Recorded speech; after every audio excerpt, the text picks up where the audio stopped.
The polls can't tell me, he can't tell me. Where next? The next logical step, of course. Time to meet Jonathan Cainer, the astrologer from the Daily Mail.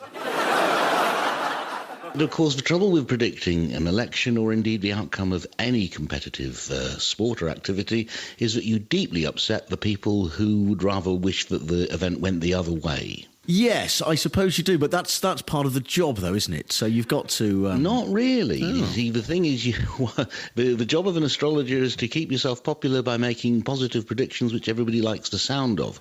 If I were to stick my neck out and predict the result of this election, not only would I upset all the people who didn't want that to be the result, but at the same time I'd lay myself open to terrible mockery should I turn out to be wrong. But again, is that part of the risk of your job anyway? Not if you can avoid it. I mean, Nostradamus made a very successful career out of giving his predictions in cryptic French and Latin puzzles, and therefore anyone could interpret anything into, and so he was always right when you wanted him to be right, and he never got into trouble for saying anything which you could hold him to account for.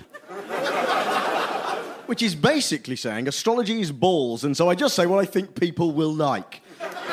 But on your behalf, I persisted. So the answer is that you can't predict the outcome of the general election.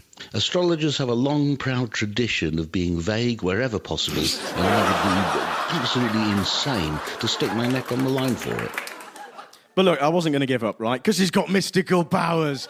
So I asked him again, outright, who is going to win the election? I'm trying to steer as clear as I can of answering that question. I can tell that, yeah. What's the... I'm Taurus.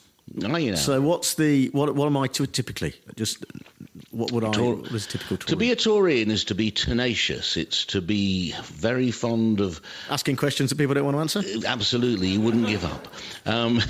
So it could be a long interview. It wasn't because I stopped him there. Fat lot of help that was. We're still no closer. How...